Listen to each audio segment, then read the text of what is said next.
Hello everyone, in this video tutorial I am going to explain how to analyze the plane truss using method of section. So method of section is used when we have to calculate the forces in few member or particular member. In the method of joint we were calculating forces in all the members. So in the method of section, the first step we have to calculate the support reaction by using equilibrium of entire system. In the second step, we have to draw one section line in such a way that section line should pass through the members on which we have to calculate the forces. For drawing the section line, we have some procedure. The first point, it should be complete. So if I draw any section line, it should start from one side of the truss and it should complete on the other side of the truss. Second point, the section line should not pass through the joint. Only through the member we can draw the section line. If I am drawing any section line above the member, if it is going to cut that member, that means that member will become active.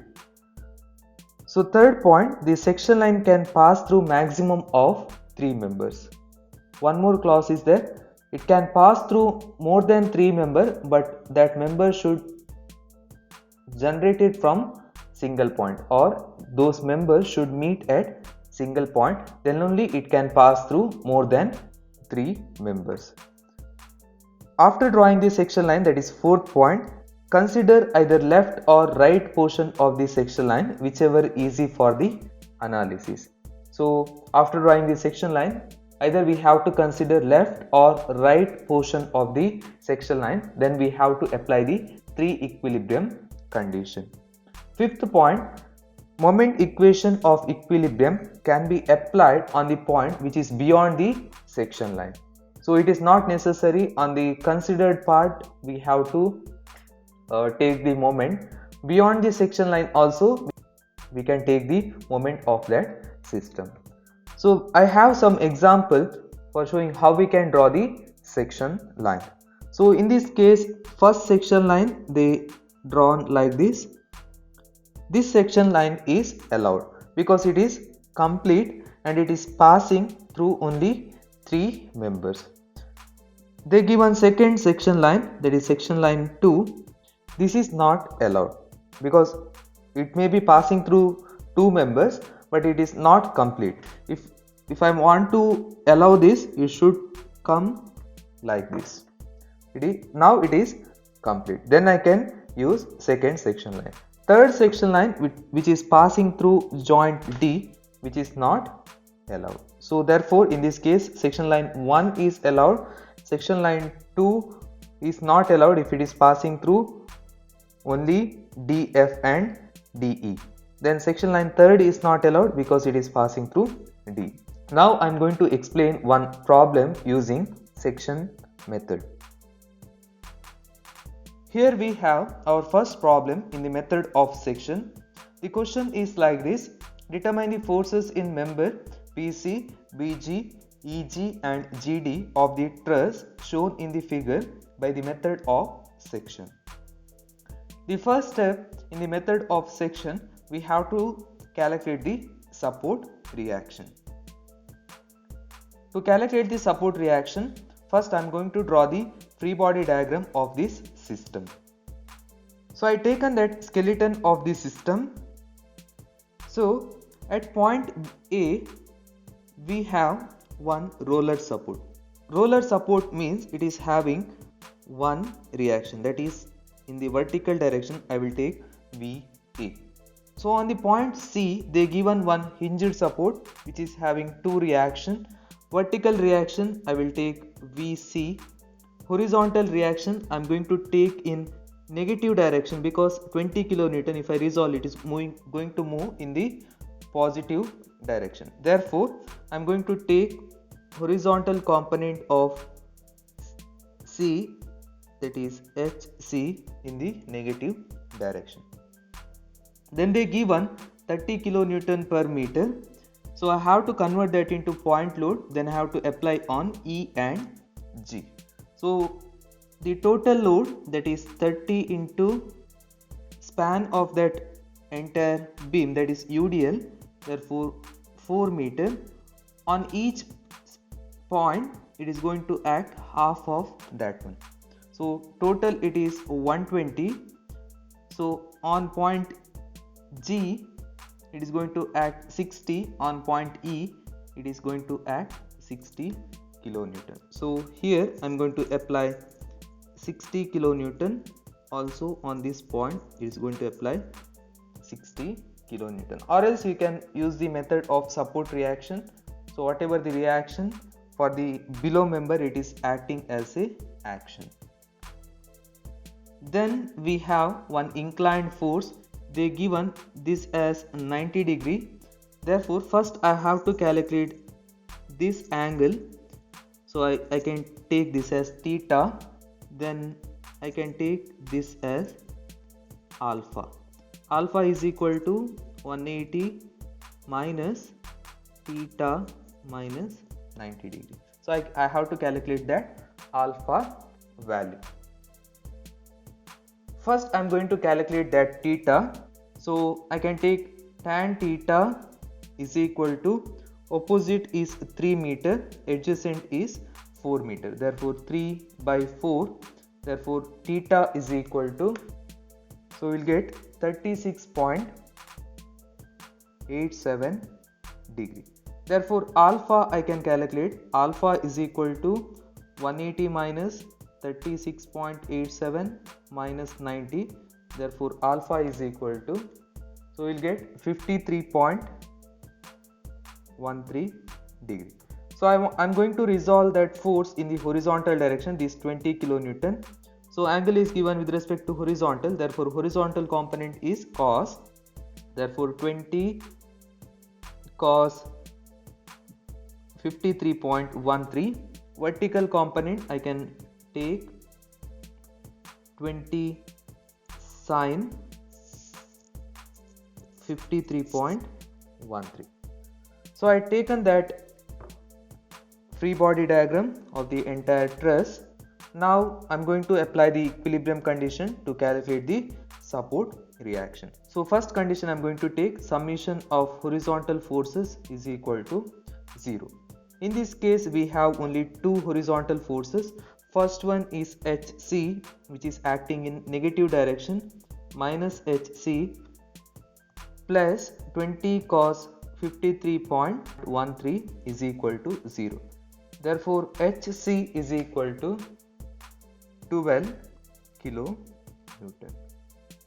So now I am going to take the second equilibrium condition, that is summation of vertical forces will be is equal to 0. So vertical forces, first force I am going to consider VA, which is acting upward. So I will take here sigma Fy is equal to 0. So first force VA acting upward, then we have VC that is also acting upward plus VC, then 60 kilonewton is acting downward minus 60, then we have one more 60 kilonewton that is acting downward, then we have vertical component of 20 kilonewton, that is 20 sin 53.13, that is acting upward, therefore 20 sin 53.13 is equal to 0. So I will get one relation, that is VA plus VC is equal to, so we will get 104 kilonewton. After applying horizontal and vertical equilibrium condition, the next condition I am going to apply, summation of moment about any point in the system is equal to 0. So in this case I am going to take summation of moment about A is equal to 0. So I am taking this point as a center. VA is acting exactly on A, therefore it is not going to rotate point A. Then 60 kilonewton if I apply about A. For the convenience I will shift that force here just for my reference. Then if I apply about A, it is going to rotate point A in clockwise direction. Therefore I will take 60 into distance is 4 meter, that is the perpendicular distance, therefore 4. Then if I apply one more 60 kilonewton, that is also going to rotate point A in clockwise direction, therefore plus 60 into total distance to this 60 kilonewton, that is 4 plus 4, total 8 meter. Then we have VC. If I apply about A, it is going to rotate in anti-clockwise direction, therefore I will take it as minus. So minus VC into distance is 4 plus 4, again 8. Then we have HC. If I shift in the line of action, that is going to pass through A, therefore it is not rotating point A. Next I am going to consider that 20 cos 53.13. If I shift in the line of action, that is also going to pass through A, it's not rotating point A. The last force I am going to consider 20 sin 53.13. If I apply about A, if I imagine this as radius, if I apply about A, it is going to rotate in anti-clockwise direction, therefore I will take minus 20 sin 53.13. distance is 4 plus 4 plus 4, total it is 12, that is equal to 0. So if I simplify this, I am going to get the answer for VC, where VC is equal to 66 kilonewton. Now I can substitute this value in the previous equation. So therefore VA is equal to 104 minus 66, that is equal to 38 kilonewton. So I completed calculation of support reaction. The next step, I have to draw the section line. For that I have to check on which members I want to calculate the forces. So in this case I want BC, then EG, then BG, then we have to calculate on GD. So in single section line it is not possible, I have to draw at least 2 section line. So first section line I am going to draw like this.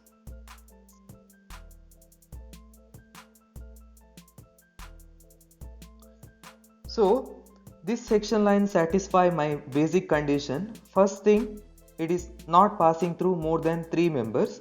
Then one more, it is not passing through any joint. Then one more, it is complete. So it is satisfying all the condition. So I will take this as section number 1. So after drawing this section line, I have to consider either left or right portion of this section. Just imagine right portion of this section is deleted. So only left portion I am going to consider, because if I see in the right side of this section, there are many forces are available. So it is difficult to analyze that thing. So therefore I am going to consider left part of this section. So one thing we have to remember, if I cut any member, that member will become active member. So in this case I am going to consider left portion. So I am going to draw all the left portion of this section. So I will take, consider left portion of section 1 where member EG,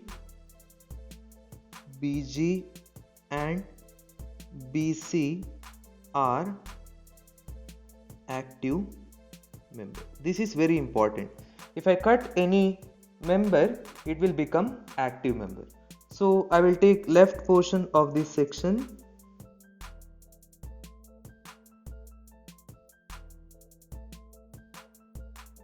So I will take VA here, then 60 kilonewton is acting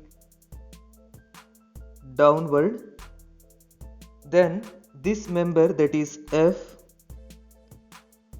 FEG, then one more member, that is FBG. If it is active member, means that is going to develop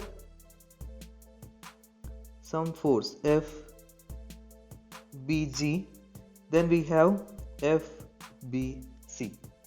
So initial condition, I will take all the members are in tension and it is moving away from the point. To analyze this, I want this angle, I will take some odd beta.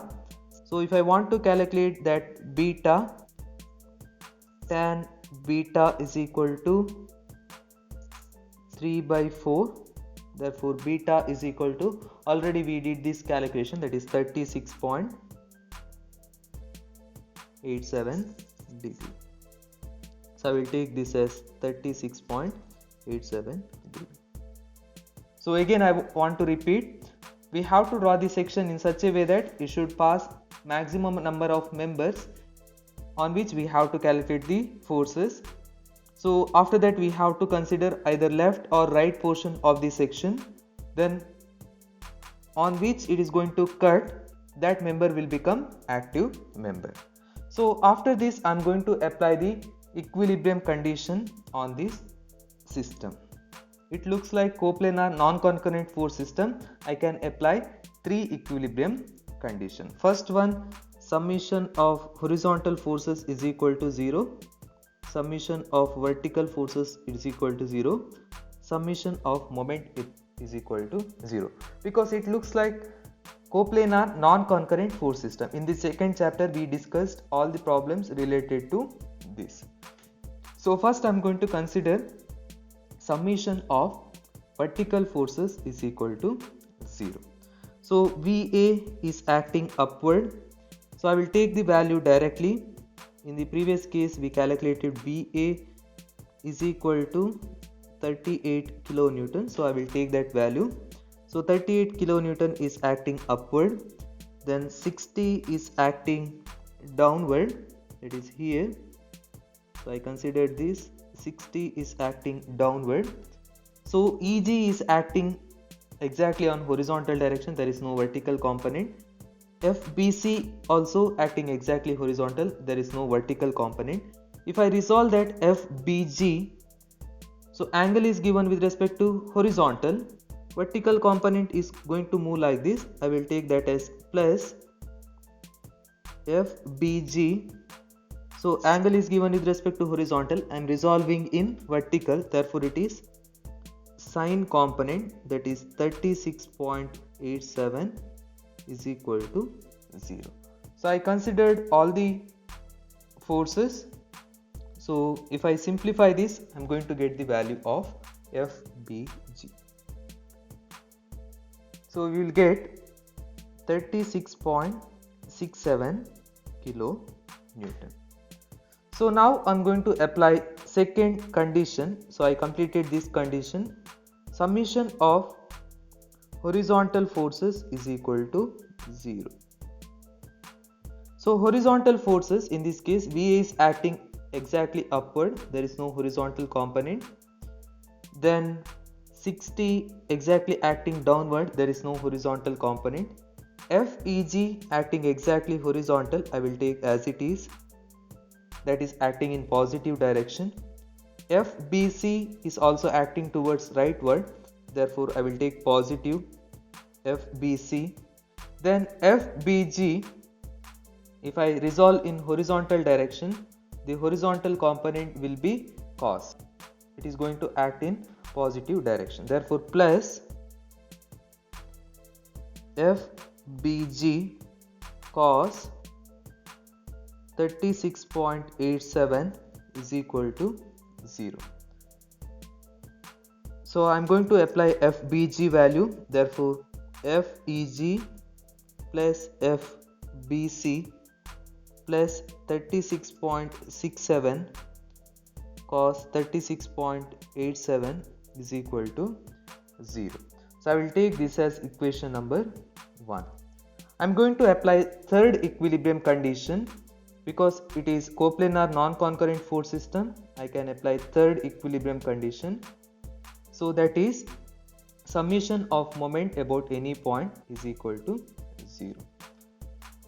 So in this case, I am going to take moment about this point, that is B. If I consider this as point B, so on any point we can take moment. In this case I am going to consider about B. So sigma mb is equal to 0. I am taking about B because if I take about B, I can make that 60 as 0 because it is passing through B. Then FBG as 0, it is passing through B. FBC, I can make it as 0, it is passing through B. So we have to select the point in such a way that maximum number of forces will become 0 by considering that point. So now I am going to take moment about B. If I apply VA about B, it is going to rotate in clockwise direction. Therefore, plus 38 into distance. So that is, if I see in the problem, that is 4 meter. So this distance is 4 meter, vertical distance is 3 meter. So 38 into 4 meter. Then after that 60 kilonewton. If I apply about B, it is going to pass through B. FEG, again it is going to rotate point B in clockwise direction. I will take plus FEG into perpendicular distance is 3 meter. I will take 3. Then other force FBG is passing through B, FBC also passing through B. So only two forces, that is equal to 0. Therefore directly I will get FEG is equal to minus 50.67 kilonewton. This member is in compression. So in the first step I got value of FBG, I got positive, that means that is in tension. So now I can apply these two in the equation number 1. So FEG is equal to, I will take equation number 1 here. FEG is equal to minus 50.67 plus FBC plus 36.67 cos 36.87 is equal to 0. So if I simplify this, we will get FBC is equal to 21.33 kilonewton. So comparatively it is easier than joint method. So I already completed 3 members. So the remaining is one member, that is FGD. To find the value of GD, I have to take one more section in such a way that you should cut GD. So I will take section like this. I will take this as section number 2. If I cut just GD, it will be incomplete. So I am taking one section in this way. So if I see in this figure, either I can consider left side or right side of this section 2, but I can feel the right side of the section is easy to the analysis. So From the section 2 to I will consider right portion of the section. So I will take section 2 to I will draw all the right side portion. So we have 20 cos 53.13. Then we have vertical component of 20, that is 20 sin 53.13. So this point is D. Then two members become active. So active members are, so this is section 2.2. So I will take where GD and CD are active. GD and CD are active member. That means if I cut any member, that will become active member. Therefore I got one active member, so I will take it as a tension, my initial condition, that is FGD. Then one more thing, that is FCD, that is also I am going to take tension. Then again this angle, it will be same thing, that is 36.87 degree. So now I can apply the equilibrium condition. I will take sigma Fy is equal to 0. So FCD acting exactly horizontal, there is no vertical component. 20 cos 53.13 horizontal direction. Then we have vertical component of 20 acting in upward direction, therefore 20 sin 53.13. Then one more thing left, that is FGD. If I resolve that in vertical direction, it is going to move in upward direction like this. Therefore that is plus FGD. Angle is given with respect to horizontal, therefore vertical component will be sine. Therefore sine 36.87 is equal to 0. So directly I will get the value of FGD. So that's what I wanted in the question, FGD. Therefore FGD is equal to. Thanks for watching.